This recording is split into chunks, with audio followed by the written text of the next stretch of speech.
Hi dear viewer, मेरा नाम है मौज़म बेग और आपको मेरे इस यूट्यूब चैनल एमबी मैथमेटिक्स पर वेलकम है। डियर स्टूडेंट्स, इस वीडियो में हम 9th क्लास के मैथमेटिक्स में थोड़ा सा आगे बढ़ेंगे और सेक्शन 2.4 को कंटिन्यू करेंगे। इसमें हमारे पास स्टूडेंट्स सबसे पहले कॉन्सेप्ट आ जाता है बेस एंड एक्सपोनेंट। तो इनकी क्या डेफिनेशन है और इनके बारे में स्टूडेंट्स क्या बातें हैं इंपॉर्टेंट है, इनको हम इस वीडियो में डिस्कस करेंगे। और बाद में स्टूडेंट्स लॉज ऑफ एक्सपोनेंट, जो प्रॉपर्टीज होती हैं एक्सपोनेंट की, उनको डिस्कस करेंगे। तो सबसे पहले हमारे पास स्टूडेंट्स डेफिनेशन आ जाती है बेस और एक्सपोनेंट की। जिस तरह के स्टूडेंट्स हमने रेडिकल फॉर्म और एक्सपोनेंशियल फॉर्म को डिस्कस कर, तो अब स्टूडेंट्स हम एक्सपोनेंट की प्रॉपर्टीज को डिस्कस करेंगे और इनको हम कहते हैं लॉज ऑफ एक्सपोनेंट। तो सबसे पहले हम स्टूडेंट्स से देखते हैं कि एक्सपोनेंट क्या होता है और बेस क्या होता है। ठीक है, तो इन स्टूडेंट्स एक्सपोनेंशियल जो फॉर्म होती है, यानी इन एक्सपोनेंशियल फॉर्म ए की पावर एन, तो इसमें स्टूडेंट्स जो ए है, ए एक रियल नंबर है। ठीक है, कोई भी रियल नंबर हो सकता है। और जो एन होता है स्टूडेंट्स, ये हम जानते हैं ये एक पॉजिटिव इंटीजर है। ओके स्टूडेंट्स, तो इस ए को कहते हैं हम स्टूडेंट्स बेस। इस ये जो रियल नंबर ए है इसको हम कहते हैं बेस, और इस पॉजिटिव इंटीजर को हम स्टूडेंट से कहते हैं पावर या एक्सपोनेंट। ठीक है, हम कहते हैं स्टूडेंट से एक्सपोनेंट, एक्सपोनेंट और power to which the power of a is raised. ठीक है, तो क्या हुआ उसमें से, इसको हम एन को कहते हैं एक्सपोनेंट और ए को कहते हैं बेस। ए हमारे पास कोई रियल नंबर है और एन जो है ये स्टूडेंट्स एक पॉजिटिव इंटीजर है। तो ये स्टूडेंट्स बेस और एक्सपोनेंट की डेफिनेशन। तो क्या हुआ कि इसको हम कहते हैं स्टूडेंट्स, इस रियल नंबर को बेस और इस पॉजिटिव इंटीजर को कहते हैं पावर या एक्सपोनेंट। ठीक है स्टूडेंट्स, तो इनके बाद हम जो लॉज ऑफ एक्सपोनेंट होते हैं उनको डिस्कस करते हैं। ए और बी है ये कोई रियल नंबर है, एंड एम और एन जो है ये स्टूडेंट्स कोई भी पॉजिटिव इंटीजर्स हैं। देन स्टूडेंट्स हमारे पास प्रॉपर्टी नंबर 1 आ जाती है कि अगर आप इन दो रियल नंबर को चाहे मल्टीप्लाई करें और फिर इनकी पावर लें एन, ये इक्वल होता है। अगर हम इनकी अलग अलग पावर लेकर उनको मल्टीप्लाई कर दें तो हमारा आंसर आएगा वो उसमें से इक्वल होगा। प्रॉपर्टी नंबर 2 आ जाती है कि आप इन दो रियल नंबर को डिवाइड करें और फिर उनकी पावर लें, ये प्लस जो हमारे पास आंसर आएगा वो इक्वल होगा। अगर हम इन अलग अलग इनकी पावर ले लेते हैं और जो आंसर आता है उसको हम स्पेशल डिवाइड करते हैं तो दोनों का आंसर जो है वो इक्वल होगा। इसके बाद प्रॉपर्टी नंबर 3 आ जाती है हमारे पास कि ए का जो इनवर्स होता है ये इक्वल होता है 1/a, और ये जो रियल नंबर ए है ये ए जीरो के बराबर नहीं होना चाहिए, यानी जीरो के अलावा कोई भी रियल नंबर हो सकता है। तो यानी मैं कहता हूँ ए जो है ये 2 है। ठीक है, तो हमारा जो ए का इनवर्स होगा वो इक्वल होगा 1/2 के। तो इस तरह से हम स्टूडेंट्स को अंडरस्टैंड कर सकती हैं। अगर मैं कहता हूँ ए हमारे पास 2 है और बी जो है स्टूडेंट्स 3 है, ये दोनों इनके दरमियान कोई चाइनीज का मतलब स्टूडेंट्स ये मल्टीप्लाई हो रहे हैं, तो 2 × 3 इसकी पावर हम स्टूडेंट्स n ले लेते हैं, पॉजिटिव इंटीजर उसको हम कह लेते हैं 1 नहीं है। ठीक है, तो हमारा जो आंसर आता है वो क्या आएगा स्टूडेंट्स 6, और अगर हम इनकी अलग अलग पावर लेते हैं और उसको मल्टीप्लाई करते हैं तो वो भी हमारे पास जो आंसर आता है वो 6 ही होता है। तो हम इधर से देखकर कह सकते हैं कि ये दोनों का आंसर जो है वो इक्वल आ गया। इस तरह से स्टूडेंट्स हम ए बी और एन को कोई भी जो है नंबर लेट करके बस हमने जो है ध्यान किस बात का रखना है कि ए बी जो हमने ले लिया वो रियल नंबर से लेने हैं, सेट ऑफ रियल नंबर से, और जो एम और एन है ये पॉजिटिव इंटीजर से लेने हैं, नेगेटिव नंबर्स नहीं लेने।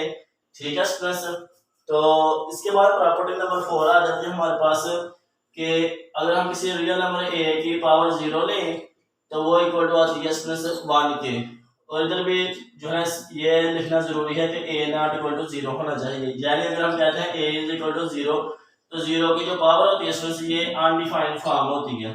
ठीक है, अनडिफाइंड फॉर्म, इसकी कोई डेफिनेशन नहीं। तो इसके अलावा और भी स्टूडेंट्स अनडिफाइंड फॉर्म होती है 1/0 ये वो। ठीक है, तो ये हायर क्लासेस में डिस्कस की जाती है। तो क्या स्टूडेंट्स इसलिए हम इधर लिखते हैं कि ए नॉट इक्वल टू 0 होना चाहिए, इसके अलावा कोई भी रियल नंबर हो सकती है। तो कोई भी जो रियल नंबर होगा उसकी अगर हम पावर 0 लेते हैं तो हमारा आंसर 1 आएगा, यानी 2 की पावर हम 0 लेते हैं तो हमारा आंसर 1 आता है। इस तरह से स्टूडेंट्स 3 की पावर 0 लेंगे तो वो भी 1 होगा, 4 की पावर जब 0 लेंगे तो वो इक्वल टू 1 होगा। तो इस तरह से स्टूडेंट हम इनको अंडरस्टैंड कर सकते हैं। तो इसके बाद स्टूडेंट हमारे पास प्रॉपर्टी नंबर 5 आ जाती है। उसमें हमने क्या करना है, अगर हमारे पास कोई रियल नंबर है और उसकी पावर n है और उसकी होल पावर उसमें से m है, तो ये इक्वल होता है अगर हम इन से दोनों पावर्स को मल्टीप्लाई कर दें आपस में, तो इनटू m यानी a n m। ठीक है, n m कोई पॉजिटिव इंटीजर है, a हमारे पास इसमें से बेस है तो वो एक रियल नंबर है। तो इस तरह से हम हमारे पास प्रॉपर्टी नंबर 6 आ जाती है कि अगर हमारे पास इसमें से ये हो a की पावर n और a की पावर इसमें से m हो तो ये इक्वल होती है a n माइनस m। इधर इसमें हमने लाजमी लिखना है कि a नॉट इक्वल टू 0 होना चाहिए, यानी अगर हमारे पास 0 आ जाएगी तो वो अनकन्फर्म वो भी इसमें से होती है, यानी 0.0।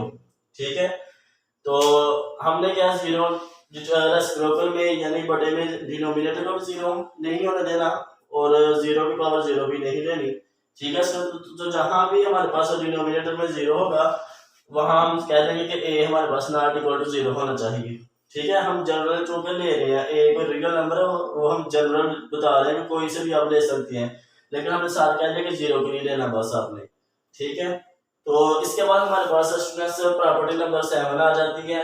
इसमें हमारे पास क्या आता है स्टूडेंट्स कि अगर हम करेंगे a n और इनको इसको हम स्टूडेंट मल्टीप्लाई करें a की पावर m, तो ये इक्वल होता है स्टूडेंट्स a की पावर n प्लस m, यानी जब बेस सेम हो तो पावर्स आपस में जमा होती हैं और पावर्स आपस में स्टूडेंट्स अगर बेस 1 हो और पावर्स 2 हो तो आपस में मल्टीप्लाई होती हैं। ठीक है, अगर स्टूडेंट्स बेस 2 हो और उनकी पावर जो है उसमें सेम भी हो सकती हैं डिफरेंट भी हो सकती हैं, तो जब बेस सेम हो तो पावर्स आपस में ऐड होती हैं। ठीक है, तो इनको हम अगर हम मैं कहता हूँ उसमें a2 है और m जो है ये 3 है और m जो है इसमें से ये भी 4 है, तो क्या होगा स्टूडेंट्स, मैं कहता हूँ कि 2 की पावर 3 मल्टीप्लाई करो 2 की पावर 4, तो हमारे पास ये इक्वल होता है इसमें पावर अब हम जमा कर सकते हैं, बेस सेम है तो पावर्स हम इसमें से ऐड कर लेते हैं, तो 2 की पावर 7 हो जाती है। ठीक है, तो इसी तरह हम कोई रियल नंबर 3 4 5 6 7 कोई भी लेट कर सकते हैं और n m कोई पॉजिटिव इंटीजर हम लेट कर सकते हैं। तो इस तरह से हम इनको अंडरस्टैंड करते हैं, अगर बेस सेम हो तो पावर्स आपस में जमा होती हैं और अगर उसमें से बेस 1 हो और पावर 2 हो तो आपस में मल्टीप्लाई होती हैं। ठीक है, तो अगर उसमें से बेस 1 है और वापस में डिवाइड हो रही है उनकी पावर्स इस तरह इस फॉर्म में स्टूडेंट्स जब ये ऊपर आती हैं, यानी इधर से हमारे पास क्या है इसमें से a n और इसको जब हम ऊपर लेकर जाते हैं तो a माइनस m, अब उसमें से बेस सेम है। ठीक है, इस फॉर्म में बन गई, तो अब जो होगा इसमें से a की पावर आ जाएगी n और प्लस जब करते हैं माइनस m, तो जब ये अंदर मल्टीप्लाई होता है तो स्टूडेंट हमारे पास आ जाता है a n माइनस m। तो इस तरह से स्टूडेंट हम इनको अंडरस्टैंड करते हैं। तो मुझे उम्मीद है कि आपको ये प्रॉपर्टीज और जो इनको हम लॉज ऑफ एक्सपोनेंट कहते हैं, बेस और एक्सपोनेंट की स्टूडेंट्स डेफिनेशन, इनको आपने इजीली अंडरस्टैंड कर लिया होगा। तो स्टूडेंट्स अगर आपका इनसे रिलेटेड कोई भी क्वेश्चन हो तो आप कमेंट सेक्शन में पूछ सकते हैं और मेरी इस वीडियो को लाइक करें और दोस्तों के साथ स्टूडेंट्स से शेयर करें। तो और अगर अभी तक आपने मेरे इस यूट्यूब चैनल को सब्सक्राइब नहीं किया हुआ तो अभी आप काइंडली कर दें। तो स्टूडेंट्स इस वीडियो में इतना ही, नेक्स्ट वीडियो तक के लिए अल्लाह हाफिज़, अस्सलाम वालेकुम।